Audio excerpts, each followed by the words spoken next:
Supreme কোর্টের প্রধান বিচারপতি ডিভিশন বেঞ্চের নির্দেশে বাতিল হয়েছে রাজ্যের 25,373 জন শিক্ষকের চাকরি। জানিয়ে রাজ্যের শাসক বনাম বিরোধীর বাকযুদ্ধের উত্তাপ আপাতত উচ্চগ্রামে পৌঁছে গিয়েছে। এমনই পরিস্থিতিতে সোমবার নেতাজি ইন্ডোর স্টেডিয়ামে চাকরিহারা শিক্ষকদের সঙ্গে একটি সভায় মিলিত হয়েছিলেন রাজ্যের মুখ্যমন্ত্রী মমতা বন্দ্যোপাধ্যায়। কিন্তু সেই সভায় তাঁর দেওয়া প্রস্তাব এবং প্রতিশ্রুতি নিয়ে শুরু হলো নতুন এক বিতর্ক। সরাসরি না হলেও দেশের প্রধান বিচারপতি ডিভিশন বেঞ্চের কাছে রীতিমতো নজিরবিহীনভাবে এই চাকরি বাতিলের জন্য ব্যাখ্যা চাইবেন বলে দাবি করলেন মুখ্যমন্ত্রী। একই সঙ্গে এদিনের ওই সভা থেকে ঘুরপথে অযোগ্যদেরকেও আপাতত শিক্ষকের চাকরিতে বহাল রাখারও বার্তা দিলেন মমতা বন্দ্যোপাধ্যায়। জানিয়ে কার্যত প্রধান বিচারপতির বেঞ্চের রায়কে রাজনৈতিক কৌশলে পাশ কাটানোর চেষ্টা বলেই মনে করছে রাজ্যের বিরোধী শিবির। কারো চাকরি কেড়ে নেওয়ার অধিকার কারো নেই। আমাদের plan A ready, B ready, C ready, D ready and E ready. একথা বলার জন্য আমাকে জেলেও ভরে দেওয়া যেতে পারে, কিন্তু আই ডোন্ট কেয়ার। জান না, আপনি আপনার কাজ করুন না। আপনার কাজ কে বারণ করেছে? Supreme court. তাহলেও মনে রাখবেন, অল্টারনেটিভ যা করার আমরা করব। মাননীয় মুখ্যমন্ত্রীর কয়েকদিন থেকে আমরা দেখতে পাচ্ছি শুধু জেলে যাওয়ার ভয়। উনি বারবার বলছেন আমাকে জেলে পাঠাতে পারেন। এর আগের দিন প্রেস কনফারেন্স করেছিলেন, তখনও বলেছিলেন জেলের কথা। এবারও প্রেস কনফারেন্সের ইস্যু আপনারাও শুনেছেন বা লক্ষ্য করেছেন, জেলে যাওয়ার কথা উনি বলেছেন। তার কারণ হচ্ছে আগামীকাল অর্থাৎ 8 তারিখে সুপ্রিম কোর্ট যে সুপার নিউমেরারি পোস্ট নিয়ে যে মামলা শুনবে, এদিনকার রায়েও কোর্ট পরিষ্কার বলেছে এই সুপার নিউমেরারি পোস্ট তৈরি করা হয়েছে অযোগ্যদেরকে বাঁচানোর জন্য। মাননীয় মুখ্যমন্ত্রী দাবি করেছেন তিনি ভুল করেছেন। ভুল না মাননীয় মুখ্যমন্ত্রী, এটা চুরি, দুর্নীতি, করাপশন, এটা ভুল নয়, পাপ। এবং সেটা সেই জন্যই বারবার প্রমাণিত হচ্ছে, কারণ যখন যোগ্য অযোগ্যদের তালিকা থাকা সত্ত্বেও আপনি সেই তালিকা বারবার দেননি। শুধু তাই নয়, যখন সুপ্রিম কোর্ট বলল যে অযোগ্যদেরকে বাতিল করতে হবে, সেই সময় আপনি সুপার নিউমেরারি পোস্ট ক্রিয়েট করলেন। আপনার ক্যাবিনেট বৈঠকে বসে চুরি যারা করেছে তাদেরকে বাঁচানোর চেষ্টা করলেন। অতএব এটা ভুল নয়, এটা করাপশন, এটা পাপ। এবং এই পাপের জন্য আগামীকাল যে মামলার শুনানি হচ্ছে, ওই মামলায় আমি 100% আশাবাদী। ভারতবর্ষের বিচার ব্যবস্থার প্রতি আমার পূর্ণ আস্থা আছে যে আগামী দিনে আপনি এবং আপনার ক্যাবিনেটের লোকেরা, মন্ত্রীরা যারা এই সুপার নিউমেরারি পোস্ট ক্রিয়েট করেছিলেন, তারা জেলের ভেতরে যাবেন। শুধু বিরোধী রাজনৈতিক দলগুলিই নয়, মুখ্যমন্ত্রী সোমবারের ভাষণকে স্পষ্টতই আদালত অবমাননা এবং সংবিধান ও বিচার ব্যবস্থার বিরুদ্ধে সাধারণ মানুষকে যুদ্ধে নামতে উৎসাহ দেওয়ার শামিল বলে মনে করছেন রাজ্যের তামাম আইনজীবী মহলের একটা উল্লেখযোগ্য অংশ। কোর্ট একটা রায় দিয়েছেন, আমরা সবাই যে ইলেকট্রনিক নিউজ মিডিয়া বা অন্যান্য সংবাদ মাধ্যমে আমরা যেটুকু জেনেছি যে কোর্ট ওদের চাকরিগুলো আর রাখেননি। সবাইকে অযোগ্য বলছেন, যে এর মধ্যে ভালো মন্দ বা কে যোগ্য কে অযোগ্য প্রক্রিয়ায় এমন কিছু ডিফেক্ট তৈরি হয়েছে, সেটা ইচ্ছাকৃত হোক বা অন্য কোনোভাবে হোক, যে সেখানে এদেরকে খুঁজে বের করা যাচ্ছে না। ওই 26,000 মানুষেরই কিন্তু চাকরি বাতিল হয়েছে। তা সেটা যদি হয়, সেখানে আবার নতুন করে এভিনিউ খুঁজতে বেরোনো, যে কি করে সুপ্রিম কোর্টের রায়টাকে বাইপাস করে আবার নিজেদের অসৎ উদ্দেশ্যটাকে, ইচ্ছেটাকে চরিতার্থ করা যায়, আবার সেই অসৎভাবে বিক্রি করা চাকরি পাওয়া মানুষগুলোকে আবার কাজে বহাল করানো যায়। এটা তো সুপ্রিম কোর্টের যে রায় হয়েছে, সেই রায়কে অবশ্যই রায়কে অবমাননা করা, যে এটাকে আমরা অন্য কোনো একটা আঙ্গিকে ওই রায়টাকে এড়িয়ে গিয়ে আমরা যে অসৎ কর্মটা করেছি, সেই অসৎ কর্মটাকে প্রতিষ্ঠা দেব। কোনো সরকার, সে রাজ্য সরকার হোক, কেন্দ্র সরকার হোক, সরকার সুপ্রিম কোর্ট দেশের সর্বোচ্চ আদালতের রায়ের বাইরে নাকি তার কোনো নিজস্ব ইচ্ছে অনিচ্ছে থাকতে পারে নাকি? সুপ্রিম কোর্ট একটা রায় দিয়েছেন, সেই রায়কে ক্যারি আউট করাটাই কোনো রাজ্য সরকার কেন, কোনো নাগরিকের মহৎ কর্তব্য, দায়িত্ব।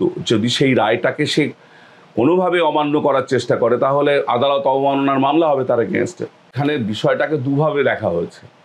এক হচ্ছে যে ওই যে নিযুক্তিগুলো, যে নিয়োগগুলো, সেই নিয়োগগুলো, অ্যাপয়েন্টমেন্টগুলো বৈধ অথবা অবৈধ, সেখানে মানে কারা যোগ্য কারা অযোগ্য, কোন নিয়োগটা বৈধ কোন নিয়োগটা অবৈধ, এটাকে আর আলাদা করা যায়নি। সুপ্রিম কোর্ট অন্তত আলাদা করতে পারেনি, সেইভাবে টোটালটাকেই বাতিল করে দিয়েছে। কিন্তু এর মধ্যে যারা দোষ করেছে, ইচ্ছাকৃতভাবে অযোগ্যদেরকে অ্যাপয়েন্টমেন্ট দিয়েছে, সেটা যে নাম্বারগুলোকে কোনোভাবে ডিস্টর্ট করে বা সেগুলোকে ম্যানিপুলেট করে, এখানে যে অপরাধটা আছে সেই অপরাধের তো একটা আলাদা মামলা হবেই, মামলা আছেই। সেই অপরাধের বিচারটা তো মানে ক্রিমিনাল কোর্টে, উপযুক্তভাবে বিচার হবে, ট্রায়াল কোর্টে। যদি সব ঘেঁটে দেওয়ার, ঘুলিয়ে দেওয়ার একটা প্রবণতা, যারা এই ব্যবস্থাটাকে মানে প্রতিষ্ঠা দেবার চেষ্টা করেছে, যে যোগ্যদের মাঝখানে আমি অযোগ্যদেরও কিছু চাকরি বিক্রি করে দেবো, এবার সেক্ষেত্রে তো একটা অপরাধমূলক মানসিকতা থেকেই কাজটা করা হয়েছে। এবং সেক্ষেত্রে তারা ওই যোগ্যকে অযোগ্যকে এবং তার ভিত্তি কি, সেই ভিত্তির প্রমাণগুলোকে তারা মানে আইনের আওতায় আসতে দেয়নি বা তদন্তের আওতায় আসতে দেয়নি। সেক্ষেত্রে তারা তো সেই যে প্রতিষ্ঠান বা যারা এই নিয়োগকারী অর্থাৎ রাজ্য সরকার বা তার যে প্রতিষ্ঠান, এরা ইচ্ছাকৃতভাবে এটাকে ঘেঁটে দিয়েছে এই জন্যে যাতে করে পরবর্তীকালে কোর্ট হয়তোবা এমন ভাবতেও পারতেন এই যে যখন ভাগ করা যাচ্ছে না তখন যোগ্যদেরকে আমরা বঞ্চিত করব কেন, এই বলে অযোগ্যরাও হয়তো বেরিয়ে যেতে পারে। কারণ আমাদের দেশে একটা মানে কমনলি একটা কথা বলা হয় যে মানে 100টা নির্দোষ যদি মানে আদালতের রায়ে মুক্ত হয়ে যায় হোক, কিন্তু কোনো মানে মানে কোনো মানে দোষী তো সাজা পাবে, কিন্তু সেখানে নির্দোষ সাজা পাবে না। এবার সেক্ষেত্রে এই যে যদি দেখা যায় যে কোনো সন্দেহের অবকাশ আছে, সেক্ষেত্রে হয়তো দোষীও খালাস হয়ে যেতে পারে। এরা এই সুযোগটা নেবার চেষ্টা করেছিল, যে মানে ইচ্ছাকৃতভাবে ওই প্রমাণগুলোকে, যে প্রমাণের যে ভিত্তির উপরে দাঁড়িয়ে যোগ্যদেরকে আলাদা করা যেত, সেই প্রমাণগুলোকে সরিয়ে দেওয়ার চেষ্টা হয়েছে, ব্যবস্থা হয়েছে। তো সেক্ষেত্রে কোর্ট যখন দেখেছে যে বের করা যাচ্ছে না, কোর্ট ওই প্রক্রিয়ায় না গিয়ে, যেটা ক্রিমিনাল লয়ের গোল্ডেন রুল, যে মানে কোনো নির্দোষ যেন সাজা না পায়, দোষী সাজা ছাড়া পেয়ে যায় যাক, সেই ক্রিমিনাল লয়ের গোল্ডেন রুলে যায়নি। কারণ এটা তো ক্রিমিনাল কেস নয়, চাকরি থাকবে কি থাকবে না, এটা তো ইচ্ছাকৃতভাবে একটা মানে স্টেট অর্গানাইজেশন, তারা মানে যোগ্যদেরকে বঞ্চিত করছে কিনা সেটার থেকেও বড় কথা হচ্ছে যে অযোগ্য মানুষ, তাদেরকে দিয়ে স্কুলে পড়ানোর ব্যবস্থা হয়েছে, সত্যিকারের পরীক্ষায় তারা পাশ করেনি, তারা শিক্ষক হওয়ার উপযুক্ত নয়, তাদেরকে শিক্ষক বানিয়ে দেওয়া হচ্ছে।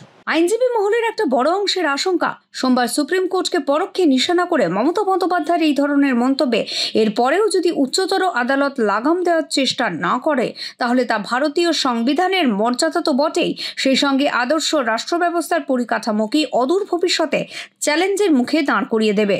না, এটা অত্যন্ত নিন্দনীয় এবং খুব একটা সমাজের পক্ষে, আমাদের যে স্ট্রাকচারে এই মানে দেশটা চলে, সেই স্ট্রাকচারের মানে এগেনস্টে একটা মানে খুব বাজে বার্তা, মানে পুরো সিস্টেমটাকে চ্যালেঞ্জ করবার একটা প্রবণতা।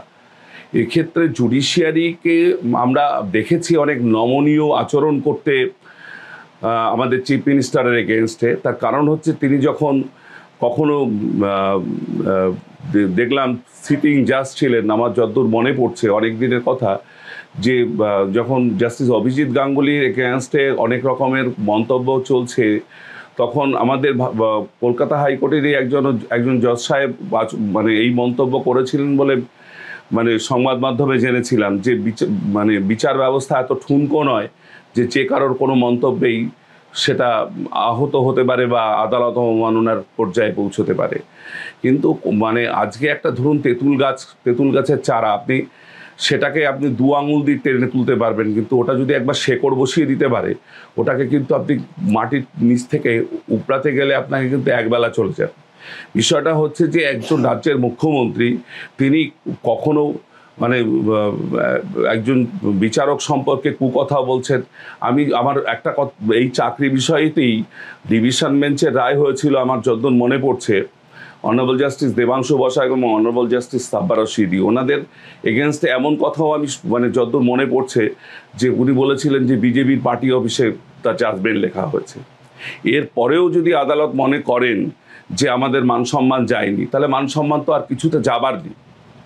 এবং এটা বাড়তে দিলে পরবর্তীকালের আইনের অনুশাসন বলে কিছু থাকবে না। কারণ রাজ্যের প্রধান যিনি প্রশাসক, তিনি যদি বিচার ব্যবস্থাকে এভাবে কলঙ্কিত মন্তব্য করতে পারেন, তাহলে সাধারণ মানুষের ললেসনেসটা তো বাড়বে।